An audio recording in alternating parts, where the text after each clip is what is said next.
literally chose violence today. And for what? Why am I staring at this pile of books and literally rethinking all of my life choices? I don't know why I thought it was a good idea to include these many books on my March TBR. Let's get into it. Hello book reading friends, welcome back to my channel, or welcome if you're new. My name is Melanie, and today I am here with all the books I want to read in March, also known as my March TBR. I love making these videos, even if I'm not the most reliable person when it comes to TBRs. As you guys would know, or if you don't know, I am mostly a mood reader, which is why I always end up filming my TBRs as closely to the next month as possible. I surprised myself in February, and if I can do that in the shortest month of the year, I can also do that in a regular month of the year. So I do have kind of like a bigger pile of books here today, but I am very confident that I'll get to most of these, if not all of these. And before I even get started with the video, pause, double pause, I need to give a huge shout out to today's sponsor, Nordgreen. Nordgreen is a Danish watch brand that specializes in creating minimalist watches. Now, as you guys know, I am tiny, and all of the jewelry that I like to wear is more on the daintier side, and that includes watches, which is why I personally love Nordgreen so much. And on top of the fact that they have beautiful models like the Infinity, the Philosopher, the Native, and the Unica, they have sustainable packaging and they help give back to the community. Nordgreen's packaging is made of upcycled plastic bottles and FSC certified cartons. They also use a carbon neutral shipping partner and planting thousands of trees to offset a carbon emission generated by the office in Copenhagen. And they also, like I said before, have a give and back program, which is personally one of my favorite things, because not only are you getting a stunning watch out of it, you are also giving back to some beautiful causes. They donate primarily to 3 global NGOs. Water for Good, which donates 2 months of clean water to a person in the Central African Republic. Cratham UK, which provides 1 month of free education to a child in India. And Cool Earth, which protects 50 square meters of rainforest in Latin America. In 2020 alone, Nordgreen donated 33,000 months of education, 64,000 months of clean water, and protected 900,000 square meters of rainforest. And as for the watch that I chose the Native with the wide dial in gold. I knew this was the one that was meant to be on my little wrist. The case width is 36 millimeters and the thickness is 7.5 millimeters. The movement is also Japanese quartz, and again, I just love the fact that it's so small, it's so dainty, and it fits perfectly on my wrist. The cool thing is also you can choose this in a bundle, meaning that you will get your one strap and you can add another one on top of that. So I personally chose the brown leather strap, and then again, because I love my gold jewelry, I just had to go with the gold mesh strap as well. So if you do want to treat yourself to a little something, okay, a little bit of self-care, you can use the code MELRDS to get 15% off, or just use the link on top of my description down below. So again, thank you so much to Nordgreen for sponsoring today's video, and without further ado, let's get right into all the books that I plan to read this month. So this first one is a little bit of a cheat because I have already read this, but if I hadn't read this already, this would most definitely be in my March TBR, because as you guys know, this is the last month of my Thorns and Roses along, my read-along for the A Court of Thorns and Roses series by Sarah J. Maas. And this month is set aside for A Court of Silver Flames, the newest installment in the series. And again, I have already read this book. I already have my reading vlog up for this, so it will be linked down below in case you want to check it out. But the live show for this is this month. I still don't quite know if I'm gonna be rereading this book. I don't think so,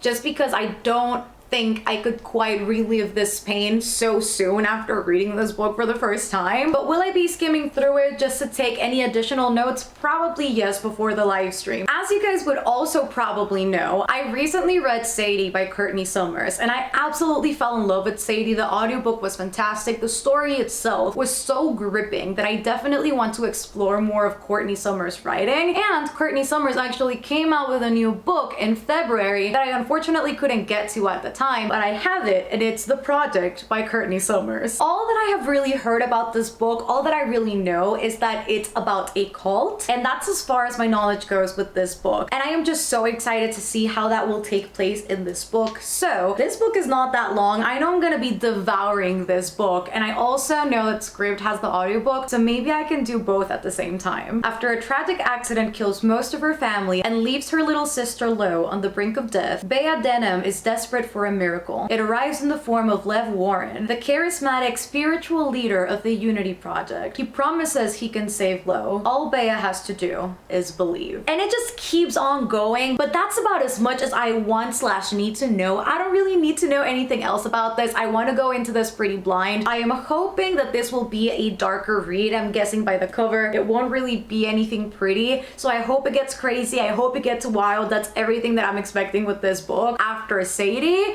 I just want to read everything that Courtney Summers puts out. So as we speak, as I am filming this, I just finished a 24-hour readathon, and I am in the midst of reading The Bone Season by Samantha Shannon. I am really liking it, and so just to keep the series going, I really want to read The Mime Order by Samantha Shannon this month. Now, in The Bone Season, we follow Paige Mahoney, who is a clairvoyant, and she has always worked in underground London. And one day she gets kidnapped and taken away to the secret place called Oxford, where these creatures, non-humans, live and have lived for centuries, hidden from humans. In fact, every clairvoyant that they take, no matter their rank, is taken as a slave. And it's just very interesting, at least to where I'm at in The Bone Season, to see how this entire world building takes place and how the entirety of the magic system revolves around clairvoyancy and how it has the ether. And it's just so interesting to me because I had never read anything quite like that. So I definitely want to, one,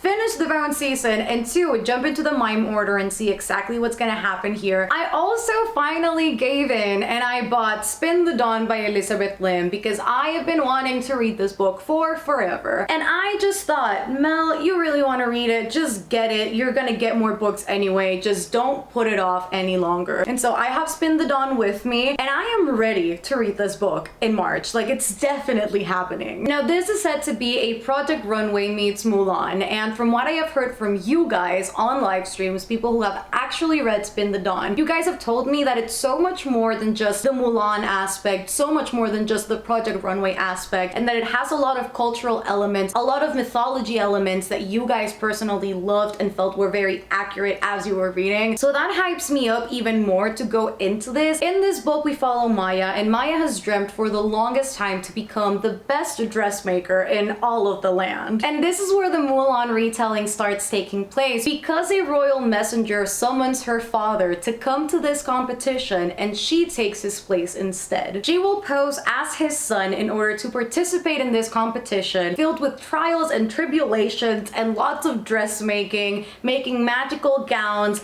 meeting sorcerers, possibly falling in love with said sorcerers, and attempting to win the title that will again give her what she's been striving for her entire life. I cannot wait to see all that the story has to offer. What really sold me again was that pitch of Project Runway meets Mulan. I knew it was gonna be a story that I was gonna be invested in. I think anything that kind of involves, for some reason, the dressmaking, cloth making, craftsmanship aspect is so interesting to me, and I have never in my life ever made something from scratch. I cannot sew to save my life. I cannot construct a garment to save my life. Will I still read these books and live vicariously through these characters? Absolutely freaking yes. So I, again, more than ready to dive into this one, and I know this is one that I will probably read earlier during the month. Finally, a lot of you would say, Mel is finally reading Illuminae. I actually recently got the audiobook for Illuminae because you guys have told me multiple cast of characters, sound effects, the narrators are fantastic. The journey is just phenomenal with the audiobook. It enhances the reading experience, and who am I to say no? And I will be reading with my eyes as I listen with my pretty little ears. I have never read a book quite like this where it's a mixed media aspect. This is not told in your typical prose construction in a novel. I know this particular writing style has a name, and I cannot for the life of me remember it right now. And in this book, we have a war raging over a planet that is desolate, and exes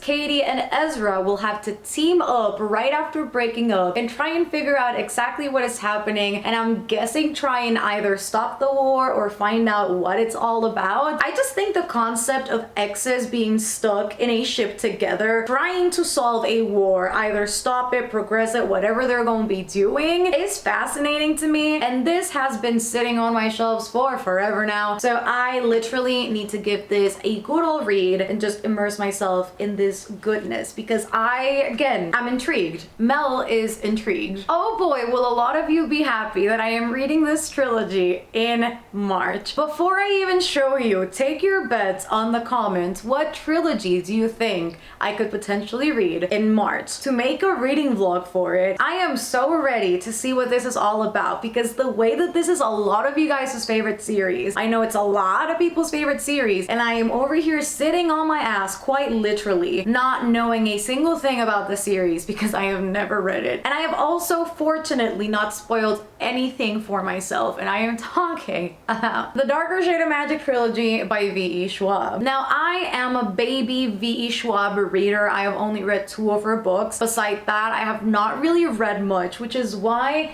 I feel it is the perfect time to immerse myself into the Darker Shade of Magic world. Now, the plan is to make a reading vlog on this and read all 3 books, so hopefully I will manage to get to all my books and also do this because I really want to get that done just because I really want to read more of V.E. Schwab's work. Like that's about it. I just want to read more of her work. And all that I know from the Darker Shade of Magic series is that we have different Londons, and each of these Londons has a particular color designation that shows how much contact they have had with magic, whether they have had no contact or if they have been completely destroyed by magic. And I think the main character is a person who somehow can travel between Londons. I don't know if illegally or legally, I've got no clue, and that's as far as I know. Is a war going to rage between all of the Londons? I'm gonna find out. But beside that, I know nothing of a Darker Shade of Magic, so I'm excited to dive into these babies. Another book that I am finally getting to in March, and that is A Cuban Girl's Guide to Tea and Tomorrow by Laura Taylor Namey. You guys know I talked about this book last year as one of the books that I wish I read in 2020, and I didn't because I am me. Welcome to my channel, and I am always late to freaking everything, if you couldn't already tell by some of the books that I am reading this month. I'm very excited to get to this. This just speaks to me in so many different levels. We follow a Cuban character as she moves to London, shipped away by her parents in a state of grief, in the hopes that with seeing a new country, new scenery, meeting new people, will hopefully get her in a better state of mind where she can start healing, where she can choose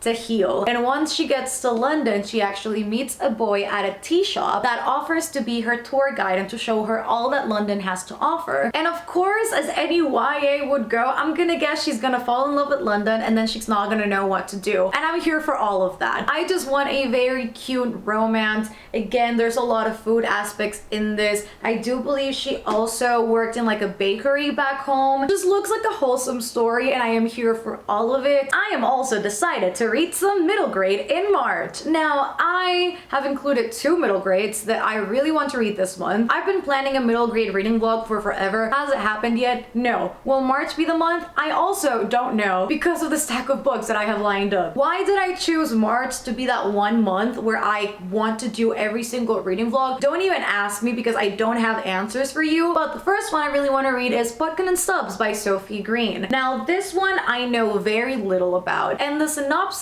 at the back is also really vague. This just says, I have a story for you. It's a missing persons case. Lil Potkin, wannabe reporter, doesn't scare easily. She spends her time stalking the streets looking for a story, sticking her nose in where it doesn't belong, desperate for a new scoop. And as Lil is about to discover, a scoop can be found anywhere at all, even sitting opposite her in the all-night bus station. So I'm guessing this is gonna be a mystery middle grade, and I am here for all of it. It's just giving me detective vibes, and I have never read a mystery middle grade, so I'm definitely interested to see how that is gonna play out for a younger audience. The font for this is also huge, which I definitely appreciate because I'm gonna be reading a lot of words in March apparently. So bigger fonts, we appreciate it, we embrace it, we love it, and it'll most definitely get read. Another middle grade I am determined to get to, and if I don't get to this, people, you are personally invited. I don't know to what you're gonna be invited, but you're gonna be invited to whatever's gonna happen if I don't finish this book. This is Pages & Co. Tilly and the Book Wanderers by Anna James. However, in this book we follow Tilly, who who is 11 years old, and she lives at the top of her grandparents' bookstore. And in there she reads all the time, and she finds herself often comforted by fictional characters. And one day she actually figures out that she has the ability to bring said characters to life through a power called book wandering. And her mother also disappeared when she was very, very young, and nobody ever really found out what happened to her mom. So Tilly embarks on this journey accompanied by some of her favorite fictional characters like Alice in Wonderland and Anne of Green Gables, and they will all try and find out exactly what happened to her mom. Again, it seems like very wholesome vibes, it's fantasy, it has that dash of mystery, it just sounds like everything that I would want in a middle grade. I just really need to get to this because, again, I have been saying I'm gonna read this since last year and I have yet to do so, people. So please at me if I don't. Please. And the TBR keeps on going because I literally don't know when to stop. I'm also giving myself options, people, because sometimes I cage myself in and then I don't know what to read. So I'm just giving myself all the options possible so that it's pretty broad, because these are all pretty high on my TBR. So bear with me because there's a few more books. The next one I really want to read is obviously Chain of Iron by Cassandra Clare. It finally comes out this month. It comes out March 2nd. I don't think my copy is coming in until a little bit later. I think it might get here by the 8th. So once that gets here, I am going to be reading it, and I am going to be filming a spoiler reading vlog for that in the similar format that I also did with A Court of Silver Flames. Now, if you don't know what Chain of Iron is, it is the sequel to Chain of Gold, which is right here, and that is her newest trilogy called The Last Hours. But in this one in particular, again, we follow the events from the Infernal Devices, where London has basically zero demonic activity, and when the Carstairs and the Blackthorns arrive to London, that demon activity starts picking back up for some reason unknown to all of them, and they also bring a plague with them that is just ravaging the Shadowhunter community. And we have a set of characters with last names that we know, like Lightwood, Herondale, Fairchild, Carstairs, Blackthorns, just all over the place characters that if you have read from the Shadowhunter verse before and you love, then you will most likely see here. And I just love Cordelia as a main character, and I just love James, although he literally has one brain cell and he just needs to wake the F up. I really do think the series is more character driven than it is plot driven, but hopefully that plot will start kicking in book 2. I need to step up and finally read Six of Crows, and if it doesn't happen this month, please at me. Again, this book is also hella long for like no reason. 400 and how many pages? 62.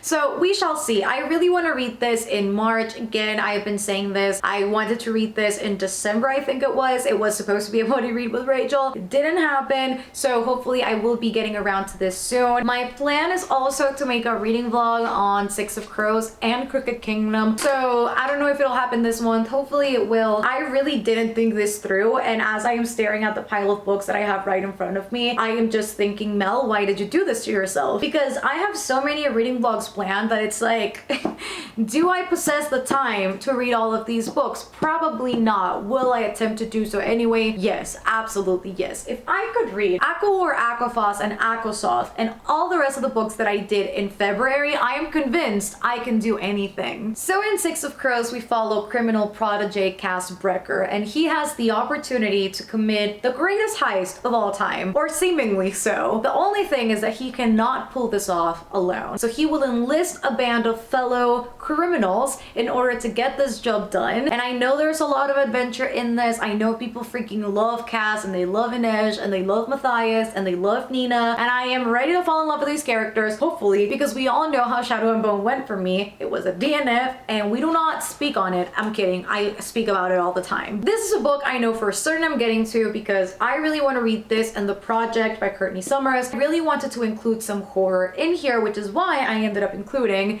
The Only Good Indians by Stephen Graham Jones. And the synopsis for this is short and simple, and it tells you all you need to know to dive into this book, which is we follow 4 American Indian men as one of the events from their youth constantly haunts them and has put them at a struggle for their lives. So they have decided to flee from it, and an entity takes form and starts haunting them for their actions in the past, and all at once is revenge. And I've just heard incredible things about this book. I've heard it's really spooky, but the way that the entity presents itself is just insane. So I'm ready to experience all of that. It's also relatively short. It's like just over 300 pages. So this will definitely be a quick read for me. I know I can get through this in one sitting. Definitely reading this in the daytime because you already know. But again, I really want to get this done in March, like ASAP stat. And the last book on my TBR, which I also know I'm definitely getting to, is Made in Korea by Sarah Sook. Now this book that I am reading is an arc. This book doesn't come out until May 18th. So we still have a full 2 months before this book comes out. But I was sent an e-arc from the publisher, and you guys know this is one of my most anticipated releases for 2021. It speaks to me in so many different levels, both in the fact that it is pitched as a Shark Tank with Korean American teenagers with K-beauty brands. I'm a makeup artist, I read books, I love talking business, and this is just like me encapsulated in one book. It's like everything Mel would like, they just compressed it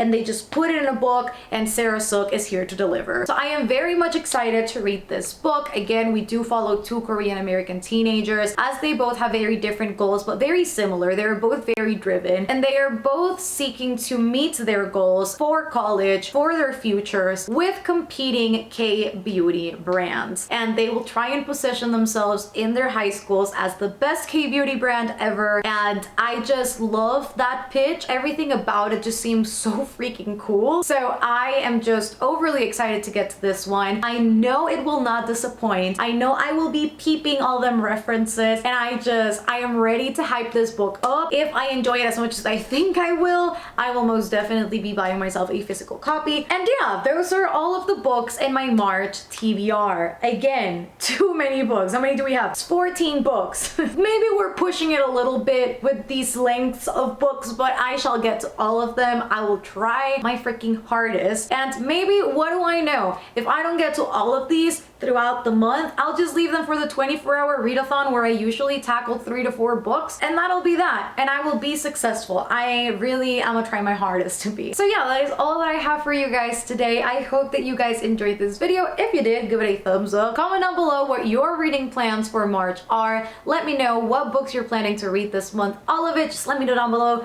Type the messages up. Also, let me know if you have read any of these books. What were your personal thoughts when you read them? I always love to chat with you guys about the books that I am reading and what you guys thought of them. So I'm just overall excited to be chatting with you guys in the comment section. And if you have reached the end of the video, let's leave some tea emojis down below in honor of me finally reading A Cuban Girl's Guide to Tea and Tomorrow. Don't forget to subscribe down below for more bookish content. I am constantly uploading videos that I'm sure you do not want to miss, and I am also live streaming throughout the week doing my weekly reading sprints. You can also follow me on all of my social medias, which are always linked down below. You guys know the drill. Instagram, Twitter, Goodreads, Amazon wishlist, coffee, all of that is listed down below. Again, you guys know the drill. And again, just a huge shout out to Nordgreen for sponsoring this video. Again, if you want to check them out, the link is in the description box. And you can use the code MELRDS for 15% off. You guys know the drill. We already went through this. And yeah, I love you guys so, so much. And I shall see you on the very next one, which will be very, very soon. Because at the beginning of the month, you guys know I'm rapid fire with that content. I'm rapid fire, okay? I'm there. So yeah, I shall see you guys on the next one. Bye, guys.